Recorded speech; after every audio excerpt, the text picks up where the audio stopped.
सभी को स्वागत करता हूं आज के इस रविवार में witness ministries transformation life centre में, जहां जीवन परिवर्तित होते हैं। जीवन आइए उस वचन को हाथ में ले और ऐसा कहे जैसे आप दिल से मानते हो। बोलो, ये मेरी बाइबल है। बाइबल जो मेरे विषय में कहती है, जो मैं हूँ सो मैं हूँ। बाइबल जो मेरे विषय में कहती है, जो मैं कर सकता हूँ वो मैं कर सकता हूँ। बाइबल जो मेरे विषय में कहती है, जो मेरे भीतर है वो मेरे भीतर है। आज मुझे इसी बाइबल से वचन सिखाया जाएगा।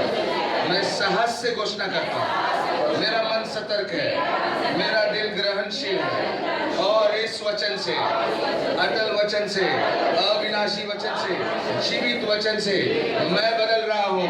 मेरा जीवन बदल रहा है, बदल रहा है, बदल रहा है, बदल रहा है, बदल रहा है। यीशु के नाम से परमेश्वर आज बहुतायत से आशीष दे। हालेलुया। आज मेरा विषय है पुनर्स्थापना की बाढ़ आ रही है। बोलो, बाढ़ आ रही है। किसकी बाढ़ आ रही है? आशीष की बाढ़ आ रही है, चंगाई की बाढ़ आ रही है। हालेलुया। टीवी में जब हम देखते हैं कोई न्यूज, किसे बोलते हैं, मौसम विभाग की न्यूज, वेदर न्यूज इंग्लिश में बोलते हैं, मौसम विभाग ना, मौसम विभाग की न्यूज में सूचना दी जाती है कि मौसम का हाल ऐसा है कि बाढ़ आने के संकेत है। कभी सुना ऐसा? टीवी पर आता है ना, ये इलाके में बाढ़ आने की संकेत है। हालात ऐसे तैयार हो चुके हैं कि कभी भी सूचना दी जा रही है कि सावधान रहिए, बाढ़ आने वाली है। ये सुनो, मैं कह रहा हूँ आज आपको यहाँ पर, मैं विटनेस मिनिस्ट्री मौसम विभाग से बोल रहा हूँ कि आपके जीवन में भी सब हालात सही हो रहे हैं। बाढ़ आने के लिए तैयार हो जाओ, बाजू वाले को तैयार हो जाओ। लेकिन ये बाढ़ पानी की नहीं होगी, ये बाढ़ पानी की नहीं होगी, ये बाढ़ परमेश्वर की भलाई की होगी। पानी का एक बात है, जब बाढ़ आता है तो वो किनारा छोड़कर, यानी उसका बाउंड्री, समुद्र का बाउंड्री कहाँ रहता है? किनारा। वो बाउंड्री, सीमा तोड़कर वो शहरों में आता है, घरों में घुसता है, नाले भर जाते हैं, सब कुछ भर के जाता है, वो बाढ़ कर देता है।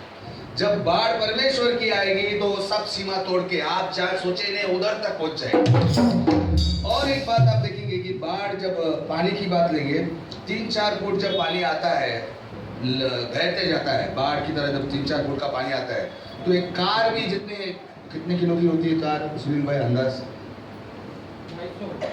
250 किलो, 300 किलो।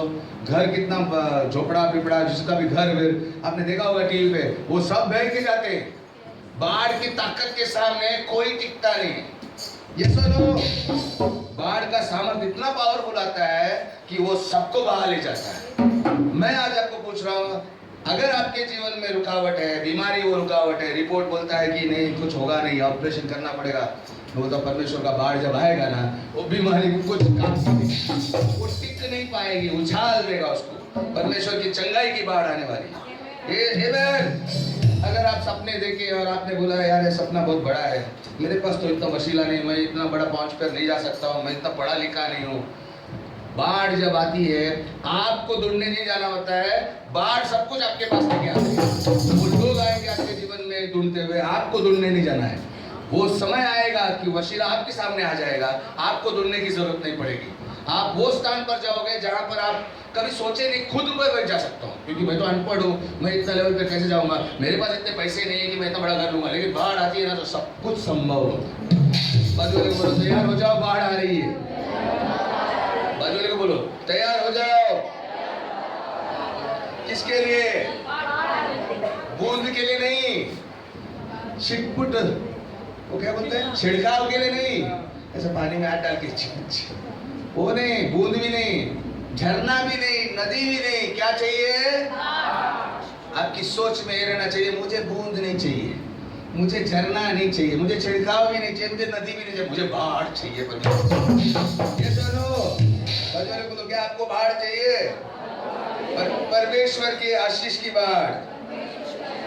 अरे यार भाई बलवीन, आप हमारी आशा को बस जगाते रहते हो, बेकार ही जगाते रहते हो। ऐसा मुझे कोई दिखता नहीं है, मेरे जीवन में तो नहीं लगता मुझे बाढ़ आने वाली है। अच्छी है कि बाढ़ आने वाली नहीं है। देखो मेरा सत्यानाशी चल रही, 7.5 चल रही, तो मैं उससे कहूंगा भाई आपके लिए नहीं है, ये विश्वास करने वाले। हेलो, जो बाढ़ आने वाली है उन लोगों के लिए जो सुबह उठकर बोलते हैं परमेश्वर मैं अपेक्षा करता हूँ मेरे जीवन में तेरी भलाई दिखने वाली है। धन्यवाद परमेश्वर, मैं अपेक्षा करता हूँ बदलने वाला है। बादल की गड़गड़ाहट में सुन रहा हूँ परमेश्वर, बहुत भारी बरसात होने वाली है, इतनी बरसात, बाढ़ आने वाली है। ये वो लोगों के लिए होगा जो ऐसा बोलते हैं हर सुबह उठ के। ये लोग नहीं पाएंगे जो ऐसा बोलते हैं मुझे नहीं लगता ऐसा होगा। आपको नहीं होगा। बाजू को बोला आपको नहीं, विश्वासी या शक करने वाले। हालेलुया। दावीद राजा के साथ भी ऐसे ही कुछ हुआ था। भजन संहिता में जाएंगे, एक उदाहरण देखते हैं। पहला इतिहास 14 में 10 से 11। दावीद एक ऐसा राजा था, पहला इतिहास में बोल रहा हूँ, पहला इतिहास 14 में 10 से 11। दावीद एक राजा था, तभी उस टाइम पे उसकी सेना में कुछ लोग थे, समझ लो 1000 सेनापति थे, सैनिक थे। लेकिन दुश्मन देश का राजा ने आक्रमण किया, उनकी तादाद लाखों में थी। 1000 लोगों की सेना, लाख लोगों की सेना कैसे जीत सकते हैं? अगर सामने लाख लोगों की सेना है और हमारे पास 1000 सेनापति है तो क्या मैं जीत सकता हूँ? असंभव, स्वाभाविक रूप में ना के बराबर है, ना ही है, सोच भी नहीं सकते जीतने का। लेकिन दावीद ने ऐसे समय पर क्या किया? उसने परमेश्वर से कुछ पूछा। 10 पढ़ना, 10। पहला इतिहास 14 में 10। तब दाऊद ने परमेश्वर से पूछा, क्या मैं फिलिस्तीनियों पर चढ़ाई करूं? ये दुश्मन देश पर मैं चढ़ाई करूं जो लोग सेना मेरे सामने लाखों की तादाद में है, और क्या तू उन्हें मेरे हाथ में कर देगा? यस, आगे। तब यहोवा ने उससे कहा, चढ़ाई कर, क्योंकि मैं उन्हें तेरे हाथों में कर दूंगा। अतः हे बाल-फरीसीम को आए और दाऊद और वहां उन्हें पराजित किया। तब दाऊद ने कहा, परमेश्वर ने मेरे द्वारा मेरे शत्रुओं पर जल की धारा की नाई टूट पड़ा है। क्या कहा दाऊद ने? परमेश्वर ने पूछा परमेश्वर को, तो परमेश्वर ने जवाब दिया, जा, मैंने तेरे को उसके हाथ में, उस सब सेना जो 1 लाख लोग है वो तेरे हाथ में देता हूँ, मतलब जीत तेरी है, जा। वो गया और जब वो जीता, असंभव चीज को संभव होकर देखा। 1000 लोग की सेना 1 लाख पर भारी पड़ गई। तब वो क्या बोला? 11 पढ़ना।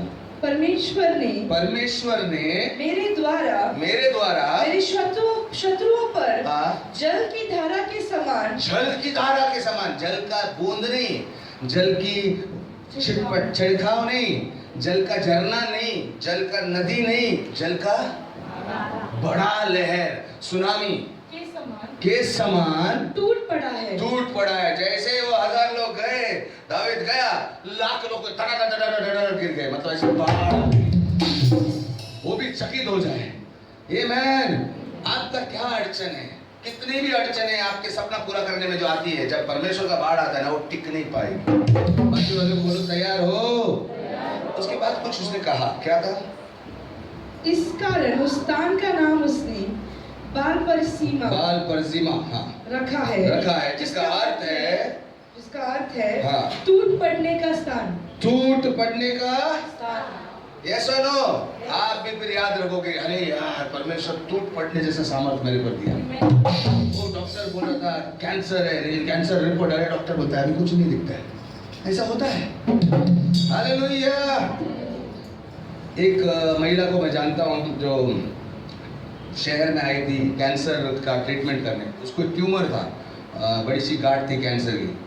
उसका फैमिली डॉक्टर ने गांव में बोला था रिपोर्ट निकाले, ब्लड रिपोर्ट, एक्सरे रिपोर्ट और वगैरह बहुत रिपोर्ट निकाले जाते। तो उसमें बड़ा सा गांठ जो कैंसर का था, जो बढ़ रहा था, दिख रहा था। तो उसका इलाज के लिए उसको शहर आना पड़ा। उसके फैमिली डॉक्टर ने ये भी बोला कि तुझे जब अपॉइंटमेंट लेगा तो वापस एक बार रिपोर्ट्स निकालना। ये महिला जब गई, उसने बड़े डॉक्टर को दिखाया अस्पताल, कैंसर हॉस्पिटल में।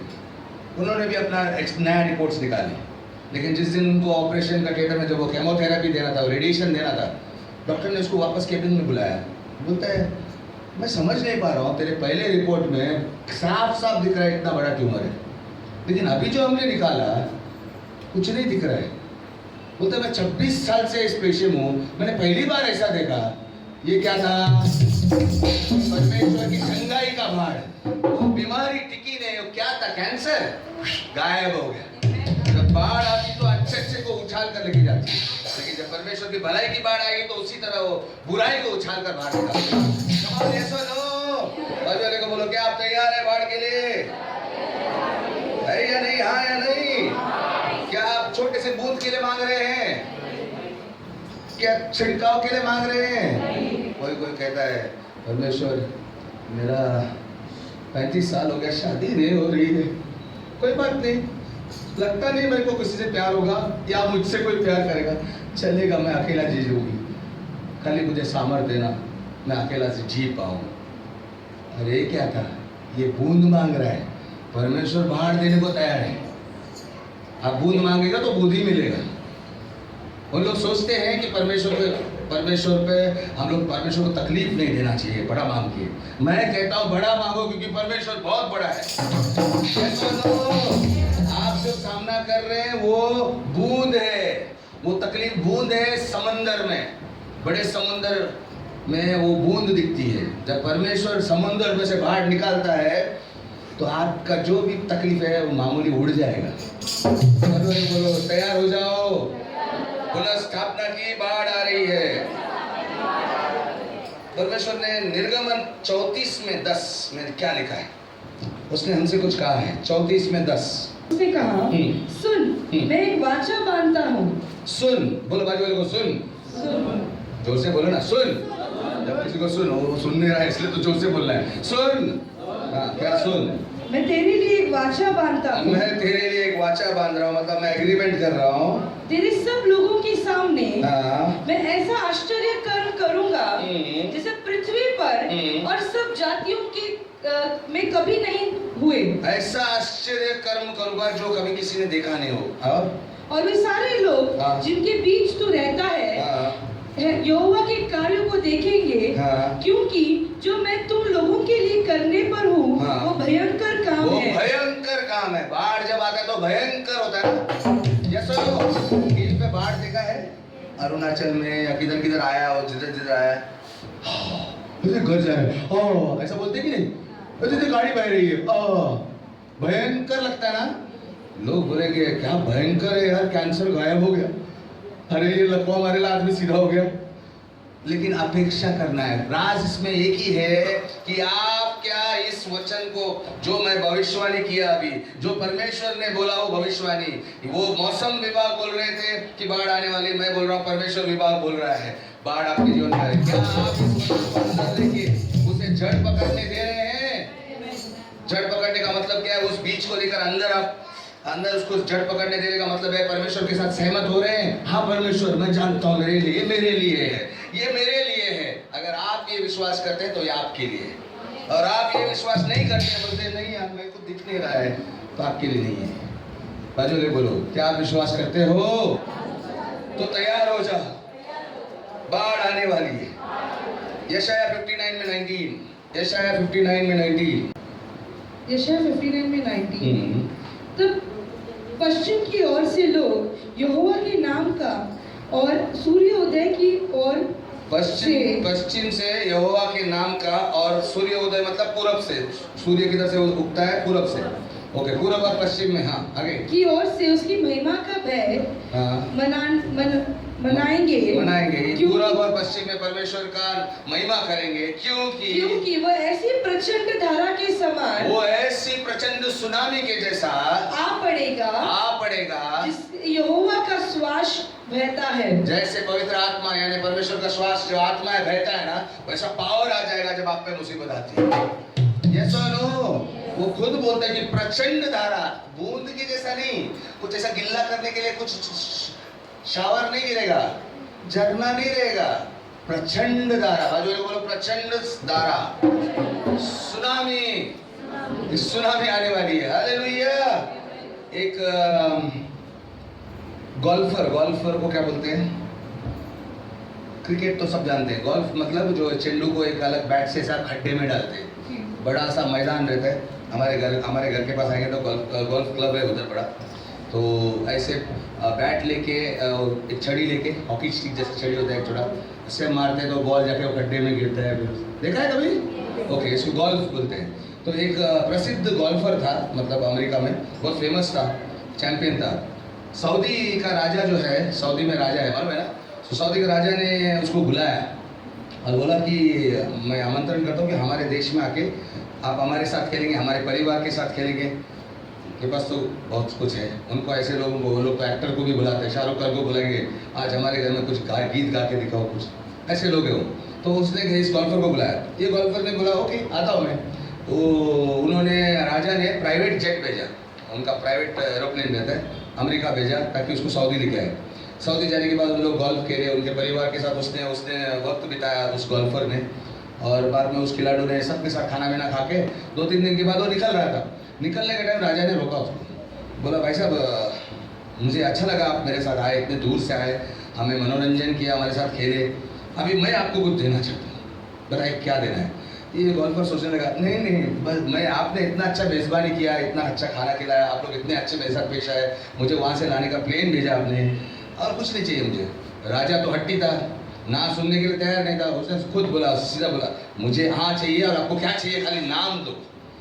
तो फिर इस गोल्फर ने सोचा, इसको थोड़ा आदत था गोल्फ क्लब किसको बोलते हैं? उस बैट को बोलते हैं गोल्फ क्लब, वो बैट को बोलते हैं। तो वो बैट जमा करता था, गोल्फ क्लब छड़ी जो होती है वो छड़ियों को जमा करता था अलग अलग किस्म के। तो उसने बोला ठीक है आप मुझे फिर अमेरिका में भेज दीजिएगा गोल्फ क्लब में। तो राजा ने बोला ठीक है। वो गया, प्लेन में जा रहा था रिटर्न अमेरिका सऊदी से। उसके दिमाग में कई बातें आ रही थी, कैसा छड़ी रहेगा वो, कैसा गोल्फ क्लब रहेगा, सोने का रहेगा शायद, या तो फिर मेरा नाम उसमें सोने में लिखा रहेगा, या तो हीरे जवाहरात उसमें जुड़े होंगे, क्यों नहीं, क्योंकि वो तो राजा है, उसके पास तो बहुत पड़ा है, कचरे के जैसा पैसा है, ऐसा पड़ा है, धूल के जैसा पड़ा है, वो कुछ भी दे सकता है। ऐसा अपेक्षा करके वो गया।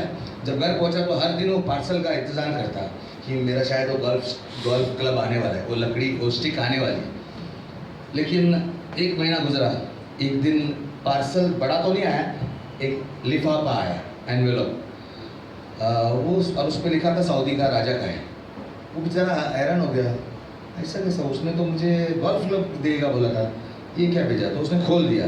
खोलने के बाद उसको क्या मिला मालूम है?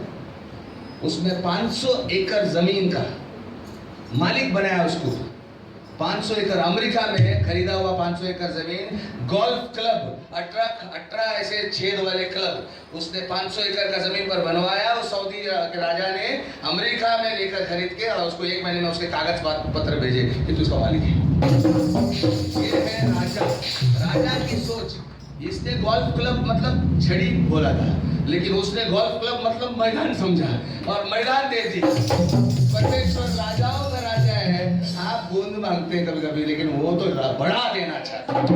और अभी भी यकीन नहीं आता है, परमेश्वर मैदानों के मैदान आशीष देना चाहता है, बाढ़ लाना चाहता है। हम मांगते चिटपुट, वो भरपूरी देना चाहता है। हेलो, बाजू वाले को बोलो बड़ा मांगो, हिम्मत करके बड़ा मांगो। हालेलुया बोलो। बाढ़ आने वाली है, बाढ़ आने वाली है। भजन संहिता 112 में 4, भजन संहिता 112 में 4। सीधे लोगों के लिए, सीधे लोगों के लिए अंधकार के बीच में ज्योति उदय होती है। हाँ, वह अनुग्रही दयावान। वापस पढ़ना हो। सीधे लोगों के लिए, सीधे लोगों के लिए। सीधे लोग कौन है? जो सीधा परमेश्वर के साथ सहमत होते हैं। टेढ़े लोग को मुझे दिखता नहीं, मेरे को नहीं मालूम, मेरे को नहीं लगता ये आने होने वाला है, फिर आपके लिए नहीं है। आप सीधे हैं? बच्चों ने पूछा आप सीधे हैं कि टेढ़े हैं? सीधे वो लोग हैं जब परमेश्वर के साथ सहमत होते हैं। उसने भविष्यवाणी की है, मौसम विभाग उसका कहता है कि आपके जीवन के मौसम में जिधर बादल, जिधर अंधेरा छाया है, वहां पर कुछ बाढ़ आने वाली है, वहां पर प्रकाश आने वाली। सीधे लोगों के जीवन में अंधकार के बीच में ज्योति उदय होती है। कितने लोग अंधेरे में हैं?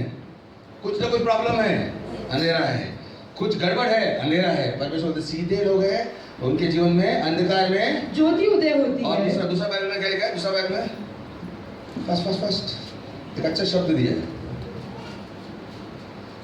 इंग्लिश में लिखा है लाइट विल बर्स्ट। 112 में 4। हाँ। सीधे लोगों के लिए, हाँ, अंधकार में प्रकाश चमकाता है। हेलो, धीरे धीरे लाइट नहीं आता है, ऐसा लगता है कि वो ग्राउंड पे बड़े बड़े लाइट होते हैं ना, फ्लैश लाइट, पूरा आइटम चमक जैसा सूर्य उदय हो गया। कभी किसी ने देखा है वो बड़े बड़े लाइट्स होते हैं म्यूनसिपालिटी वाले बीच में रास्ते में कभी भी लगाते हैं, वाशी में लगाया ना, तो बहुत सारे जब सडनली पेटता तो ऐसा लगता है कि दिन हो गया। समझ में आया? वो चमकाएगा।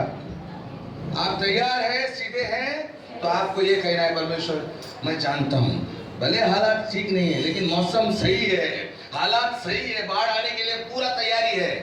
अगर आपके जीवन में अंधेरा है इसका मतलब आप काबिल है अभी चमकने के लिए। चमका कभी जाता है जब अंधेरा हो। मान यार, जब घना धूप बहुत धूप होती है तब बरसात आने लगती है।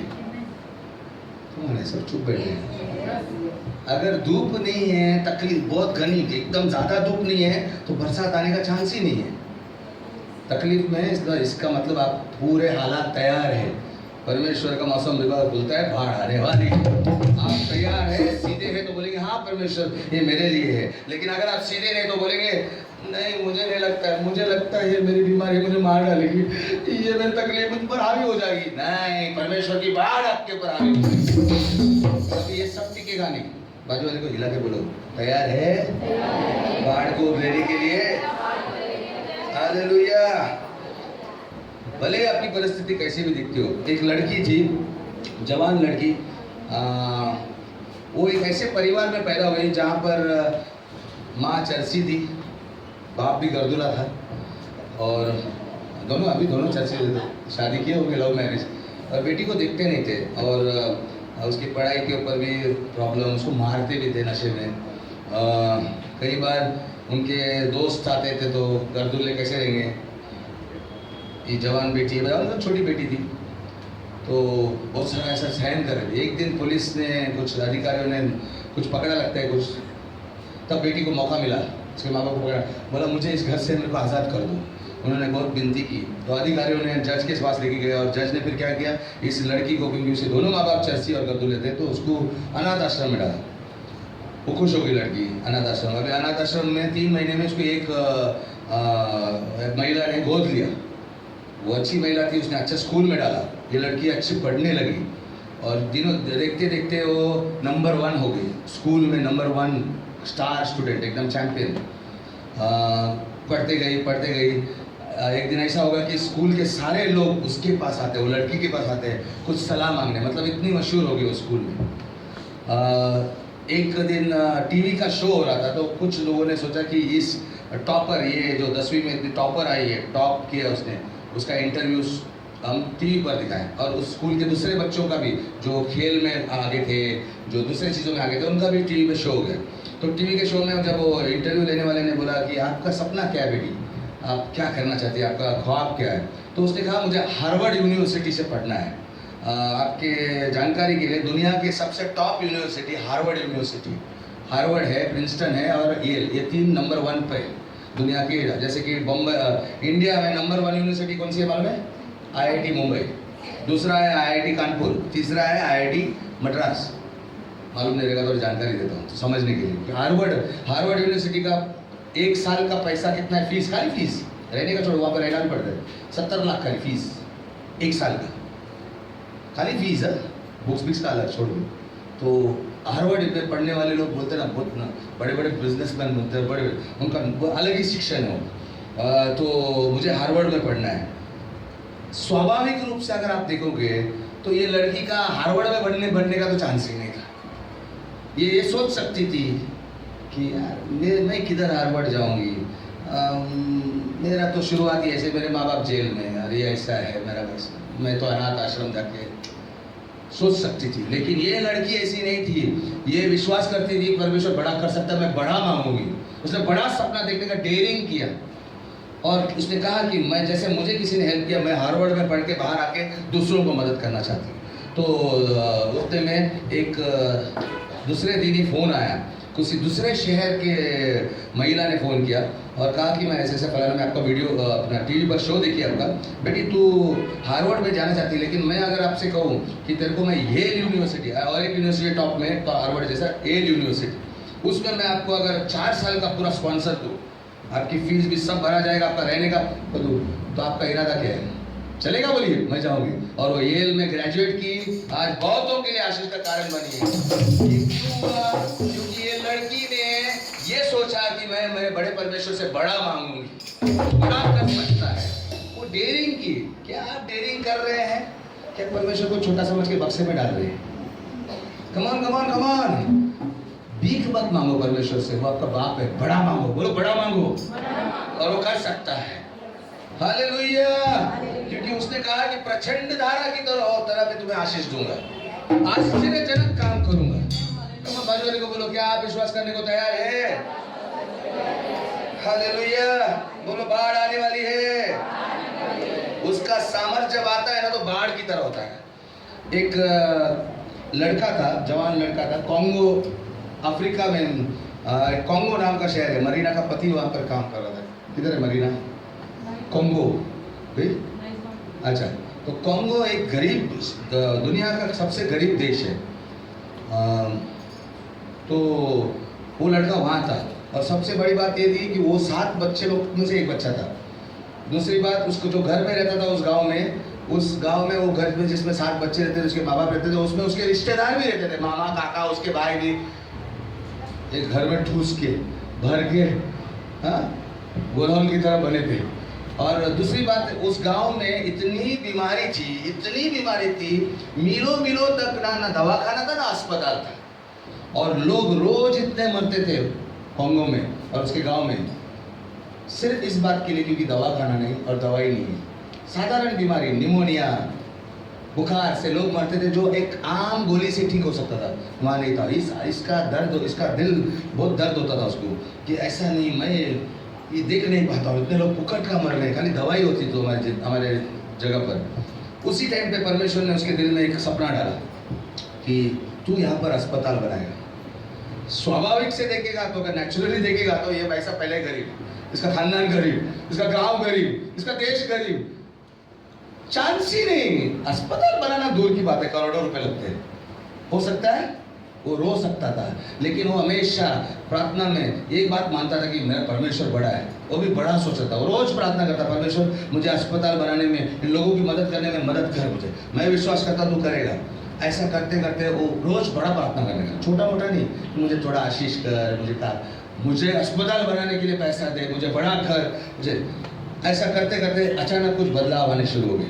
वो लड़का 6 फुट का बन गया, ऊंचाई में बढ़ते गया, 6.5 फुट का हो गया, 7 फुट का हो गया, उसके बाद 7.2 फुट का हो गया।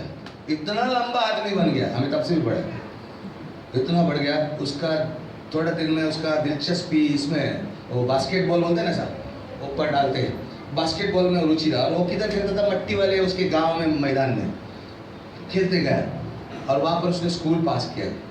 बाढ़ कैसी आई उसके जीवन में? एक अचानक उसके शहर में कोई आया, उसके गांव में कोई आया जो अमेरिका से था, उसको जॉर्ज यूनिवर्सिटी में, उस कभी कॉन्गो शहर से कोई भी लड़का उसके गांव से बाहर भी शहर में नहीं गया है पढ़ने के लिए अफ्रीका में, ये भाई अमेरिका पहुंचता है। ये बाढ़ नहीं तो क्या थी? डॉक्टर की पढ़ाई करने के लिए, क्योंकि उसको डॉक्टर बन के इधर वापस आना था, और वो पढ़ाई करने उधर जाता है। ये बड़े आश्चर्यजनक काम था। दूसरा साल पढ़ाई के, अमेरिका में पढ़ाई कर रहा है। दूसरा साल में जब वो बास्केटबॉल, उधर उसको अच्छे जगह पर बास्केटबॉल खेलने मिला, तो जब वो बास्केटबॉल खेल रहा था, उधर एक कोच ने उसे देखा, एक ट्रेनर ने देखा, और उसको बोला कि तू बहुत अच्छा खेलता है, तू हमारी टीम में आ जा। तो उसने, बड़ा टीम है उनका, उससे टीम में शामिल किया। देखते देखते वो नंबर 1 प्लेयर बन गया, स्टार प्लेयर, चैंपियन हो गया, उसकी चर्चा फैलने लगी। फिर देश के लिए खेला वो, देश का टीम ने बोला इसको हम लेते हैं, जैसे हम सचिन पहले मुंबई के लिए खेलता था, बाद में कैसा, वैसा उसको देश में खेलना है।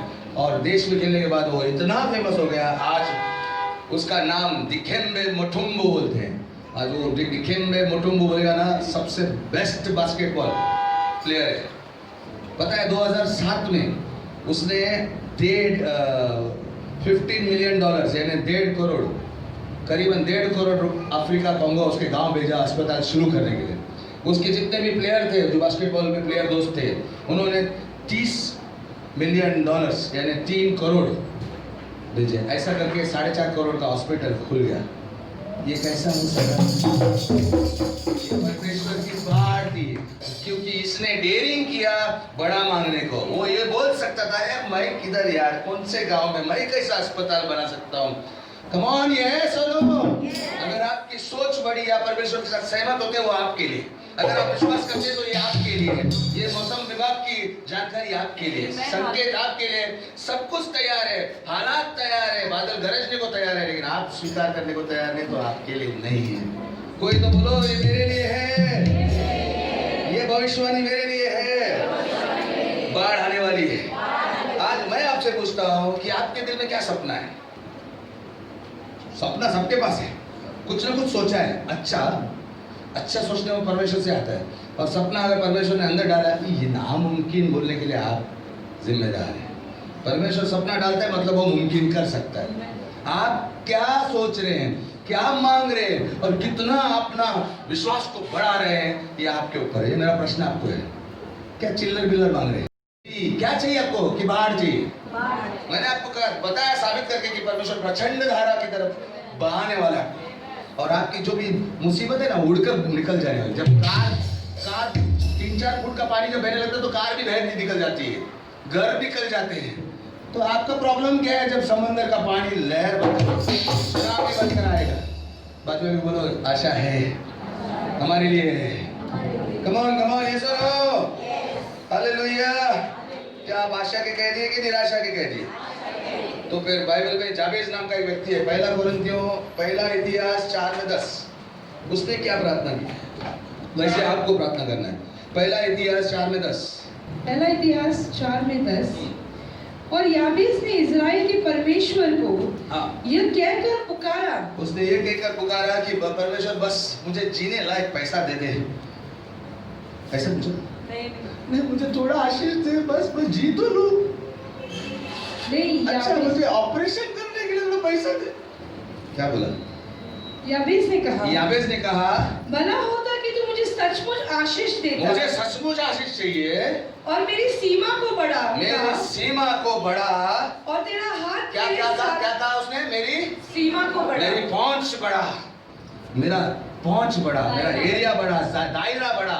मुझे इतने दायरे में नहीं रहना है कि नदी में, झरने में, बूंद में, मुझे बड़ा होना है। कम ऑन, ये आपके ऊपर है। हिम्मत है मांगने की। कुछ लोगों ने परमेश्वर को बटवे में रखा है, इधर ही रखा है। जितना मजहबी मांगते खोलते, छोटा सा परमेश्वर। ना परमेश्वर बहुत बड़ा है। प्रॉब्लम को बड़ा करना छोड़ दो। उसके बाद क्या हुआ और क्या किया उसने? भला होता कि तू सचमुच मुझे आशीष देता, मेरी सीमा को बढ़ाता, और तेरा हाथ मेरे साथ रहता, और तू मुझे हानि से ऐसे बचाता कि मुझे उससे कोई पीड़ा ना होती। मुझे पीड़ा ही नहीं होती। आगे, और जो कुछ उसने मांगा था परमेश्वर ने नहीं किया, परमेश्वर ने उसे दे दिया। क्या मतलब है? परमेश्वर ने दिया। परमेश्वर ने दिया। उसने ऐसा नहीं बोला बेवकूफ कौन है रे ये जाबेस, बड़ा मांग रहा है, शर्म नहीं आता तेरे को, मेरे से मांगता तू? ऐसा बोला नहीं। देखो लायक भी नहीं है, कीड़ा मकोड़ा मुझे बड़ा मांग रहे, दायरा बड़ा बोला ऐसा? किधर भी नहीं बोला, दिया। कम ऑन, परमेश्वर पे मेहरबानी करना छोड़ दो। ये अपने आप पे मेहरबानी करो, बोलो कि मैं बड़ा मांगना चाहता हूँ। परमेश्वर मेरे जीवन में पूरा बाढ़ आने दे, ये परिस्थिति उड़कर निकल जाने दे। Come on, that is up to you. अपने विश्वास को बढ़ाओ, बोलो विश्वास को बढ़ाओ। बाजू वाले को बोलो आपके जीवन में बाढ़ आने वाली है। अरे जोर से बोलो, बाढ़ आने वाली है। परमेश्वर की आशीष की बाढ़, चंगाई की बाढ़, भलाई की बाढ़, कमाओ नई शुरुआतों की बाढ़। तैयार है? क्या बूंद चाहिए? बस जीने लायक नहीं ना, बड़ा चाहिए, बाढ़ चाहिए। हालेलुया। एक बूढ़ा व्यक्ति था जिसके 3 बेटे थे। बेटे भी लगभग शादी कर चुके थे। इसकी औरत मर चुकी थी, बहुत साल पहले मर चुकी थी। बेचारा अकेला जी रहा था, बेटे लोग अपने अपने घरों में जी रहे थे। अचानक उसमें प्यार हुआ एक औरत के साथ, वो भी बुढ़ी थी। उसने शादी करेगा, शादी करने के लिए सोच रहा था, तो सोचा उसने अपने घर का मैं नक्शा बदलना चाहता हूँ, मतलब फर्नीचर होना। पुरानी औरत ने, उसकी पहली औरत ने किया, मतलब दूसरी औरत को जब वो शादी करेगा तो उसको बुरा नहीं लगना चाहिए, वो यादें नहीं रहनी चाहिए। मैं नई शुरुआत करना चाहता हूँ, क्योंकि घर को नया करना चाहता था। उसमें खर्चा होने वाला था, और ऐसी बात नहीं थी कि उसमें पैसे नहीं थे, पैसे थे उसके बैंक बैलेंस में थे, बैंक में काफ़ी पैसे थे, वो कर सकता था। लेकिन उसके दिल में ऐसा है कहीं को मैं बर्बाद करूँ? मैं देखता हूँ परमेश्वर बोलता है ना बाढ़, तो मैं कुछ तो परमेश्वर से अपेक्षा करता हूँ। उसने सारी बातें परमेश्वर के हाथ में दी। परमेश्वर, मैं चाहता हूँ कि तू मेरी नई शुरुआत में, अगर ये लड़की तूने लाया है, ये औरत को मुझे जीवन में नई शुरुआत करना, तो तू कुछ मुझे बता, तेरा सामर्थ्यजनक हाथ बता। कुछ दिनों में आई थिंक 1-2 हफ्ते के बाद उसके बेटे का फोन आता है जो दूसरे शहर में रहता था, और बोलते डैडी खुशखबरी, मुझे 3.5 करोड़ की लॉटरी लग गई। खुश हो गया। अभी आप ये मत सोचना पास्टर लॉटरी के लिए आपको ये कर रहा है वो वचन। कुछ लोग तो सोचते होंगे हाँ ये मेरे लिए था, मेरी परिस्थिति मुझे लॉटरी खरीदना है। ना ना ना ना ना ना, मैं कुछ दूसरा बात कह रहा हूँ। लॉटरी का तो भूल ही जाओ। तो वो लॉटरी जीता 3.5 लाख का। उसने क्या किया, उसने अपने बाप को नई कार दी, नया फर्नीचर दिया, और नया फर्नीचर ही नहीं लेकिन नया घर लेके दिया।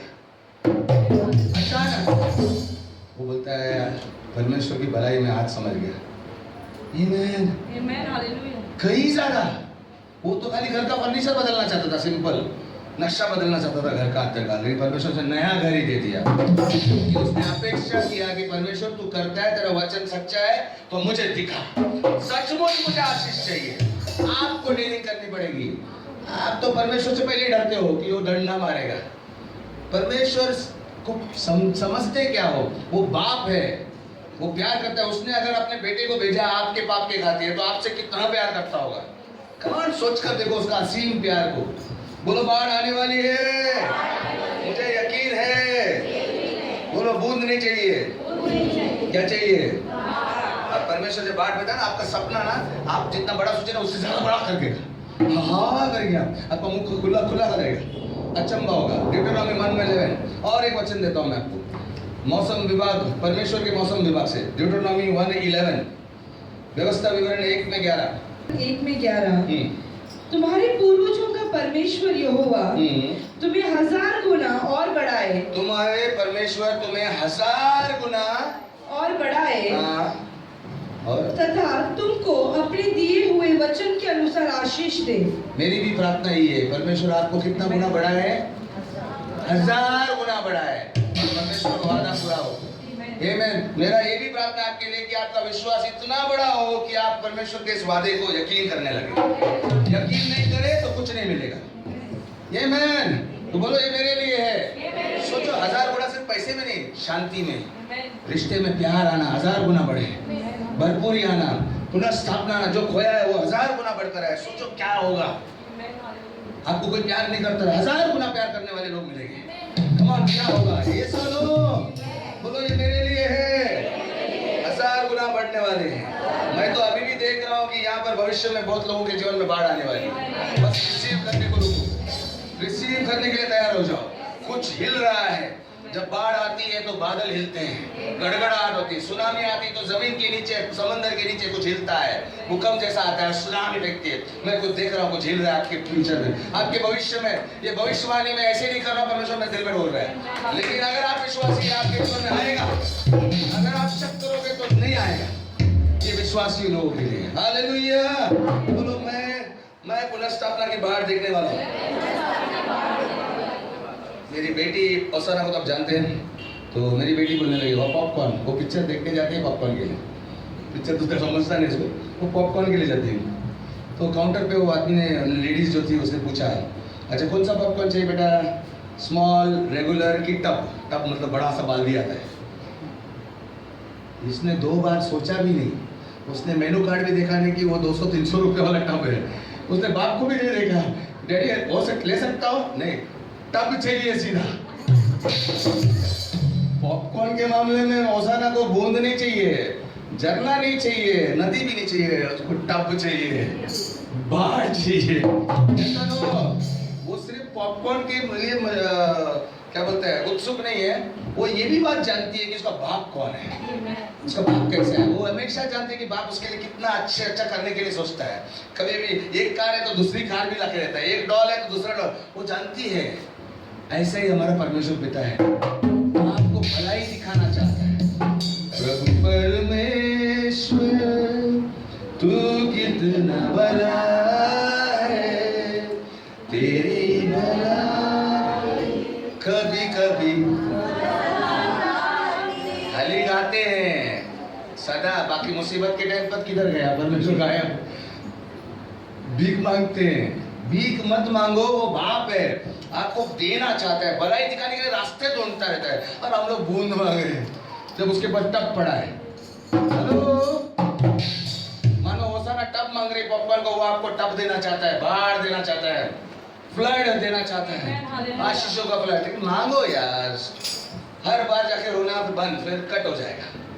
ये सुनो, क्यों होसाना टब चाहिए? हालेलुया। एफिसियों 1 में 8, एफिसियों 1 में 8, एफिसियों 1 में 18 पौलुस ने कुछ कहा है। 1 में 18 हाँ। और तुम्हारे मन की आंखें, तुम्हारे मन की आंखें यानी तुम्हारी आत्मा की आंखें, मन की आंखें, ओके, ज्योति में हो, प्रकाशित हो। मतलब तुम्हारा ट्यूबलाइट पेट जाए। जब बम्बई में बोलते हैं ना यहाँ पे, अरे ट्यूबलाइट पेटला बोलता है, ट्यूबलाइट पेट गया। हाँ, तो मन की आंखें पेटना चाहिए। आगे, तुम्हारे मन की आंखें ज्योति में हो, ज्योति में हो, कि तुम जान लो कि उसकी बुलाहट की आशा क्या है, आशा क्या है, और पवित्र लोगों में हाँ, उसकी मिरास की महिमा का धन कैसा है। सीधे लोगों में, पवित्र लोगों में, जो लोग उसकी बात में सहमति रखते हैं, उन लोगों में उसकी मिरास की महिमा का धन कैसा है। मिरास मतलब क्या है? एनीबॉडी, मिरास क्या है? मिरास, उसको हिंदी दूसरा शब्द क्या है? जायदाद मिलता है। अगर आपकी बाप डैडी की, चाचा की, किसी की जायदाद मिली, उसको क्या बोलते हैं? विरासत। विरासत, हाँ विरासत, अच्छा शब्द है। हाँ, नहीं, विरासत। जो विरासत में मिलता है ना, धन दौलत, मेरा नहीं, किसी और का तरह मिलता है। परमेश्वर बोलते हैं तुम लोग का ट्यूबलाइट तो पेटे। अगर कभी पौलुस प्रार्थना करता है कि परमेश्वर इनका ट्यूबलाइट पेटा, इनको मालूम पड़े कि आशा क्या है कि परमेश्वर की मिरास मिल सकती है। मैं कीड़ा हूँ, मैं तुच्छ हूँ। कब बेटा बोलोगे? मैं बेटी हूँ उसकी, मैं बेटा हूँ। परमेश्वर मेरा बाप है। हेलो, यस और नो? परमेश्वर बोलना ही बंद करो, पहले डैडी बोलना सीखो। पिता परमेश्वर, मैं अब्बा, मैं डाडा, तब मजा आएगा। हालेलुया। 19 में कुछ लिखा, 18, 19 पढ़ो। 19, और उसका सामर्थ हम विश्वास करने वालों के प्रति कितना महान है। हाँ, किसके? उसका सामर्थ बाढ़ के जैसा किसके प्रति आता है? विश्वास करने वालों के प्रति। जो विश्वासी है, आप क्या शक कर रहे हो? अगर आप शक करते हो तो ये आपके लिए नहीं है। अगर आप विश्वास करते हो कि ये बाढ़ आने वाली है आपके जीवन में, तो आपके लिए और आएगी। यस और नो? साफ साफ बोल रहा है कि आपके लिए होगा, विश्वास करने वालों के लिए होगा। बोलो, मेरे जीवन में बाढ़ आ रही है। हालेलुया। और मैं विश्वास करता हूँ, मैं घोषणा करता हूँ कि अगर इस साल आपने अपेक्षा की और बड़ा टब मांगा परमेश्वर से, बड़ी बाढ़ की अपेक्षा की, तो आप बूंद नहीं, आप झरना नहीं, आप नदी नहीं, बल्कि आप बाढ़ देखोगे। आमेन। और जो भी आपके जीवन में संकट है, जो भी समस्या है, वो तो मामूली चीजें हैं, वो बाढ़ नहीं है। वो आप ऐसा मत सोचना कि आपके ऊपर हावी हो जाएंगे। वो तिनका है, हवे के तूफान में उड़ जाएगा। बाढ़ में वो उछल कर जाएगा, जैसा वो गाड़ी उछल कर जाती है पानी में, घरे उछल के जाते हैं। वो सब प्रॉब्लम निकल जाएगा जब चंगाई की बाढ़ आएगी, अवसरों की बाढ़ आएगी, नए रिश्तों की बाढ़ आएगी, शादी होने वाले प्रस्तावों की बाढ़ आएगी, आपके जीवन में आने वाली है। लेकिन आप यकीन करते हैं? आप यकीन करते हैं? मेरा सवाल आपके पास ये है, आप यकीन करते हैं? तो ये आपके लिए है। बोलो, ये मेरे लिए है। आज मेरे लिए शब्द था। मैं घोषणा करता हूं यीशु के नाम से कि आप बाढ़ देखोगे, स्थापना की बाढ़ देखोगे। किसी को तो हाथ पकड़ के बोलो, आप भी देखोगे। परमेश्वर की महिमा करते हैं, वाकई वो बाढ़ लाने वाला परमेश्वर है। मैं आपसे भी गुजारिश करता हूँ, आपकी सोच बदलो। परमेश्वर को छोटा मत बनाओ। जो आप देख रहे हैं, परमेश्वर वो कर सकता है जो आपने कभी यकीन नहीं किया। आपको एक नए स्तर पर ले जा सकता है। बस अपनी सोच में ये यकीन करो कि परमेश्वर एक प्रचंड धारा की तरह आपके जीवन में आशीष लाने वाला है। कई लोगों के शादी जिसकी नहीं हुई है, उनके रिश्ते आने वाले। आप एक साधारण नौकरी में है, लेकिन आप उस कंपनी के मालिक बनने वाले। यकीन करो, यीशु के नाम से मैं बोलता हूँ, नए अवसर आने वाले। बड़ी बीमारी जो जकड़ी है, वो बाढ़ के सामने टिक नहीं पाएगी, निकल जाएगी। चंगाई की बाढ़ आने वाली है। यहाँ पर मंडली में भी चंगाई की बाढ़ आने वाली है। बस विश्वास करो, अपनी आंखों को बंद करते हुए बोलो, प्रभु मैं स्वीकारता हूँ, ये मेरे लिए है। विश्वास को जाहिर करो। परमेश्वर कहता है विश्वास जाहिर करके दिखाओ। मैं विश्वास से प्रसन्न होता हूँ। बाइबल कहता है परमेश्वर सिर्फ एक चीज से प्रसन्न होता है कि सिर्फ विश्वास से, और विश्वास परमेश्वर की बात में हाँ करना है, सकारात्मक बोलना है।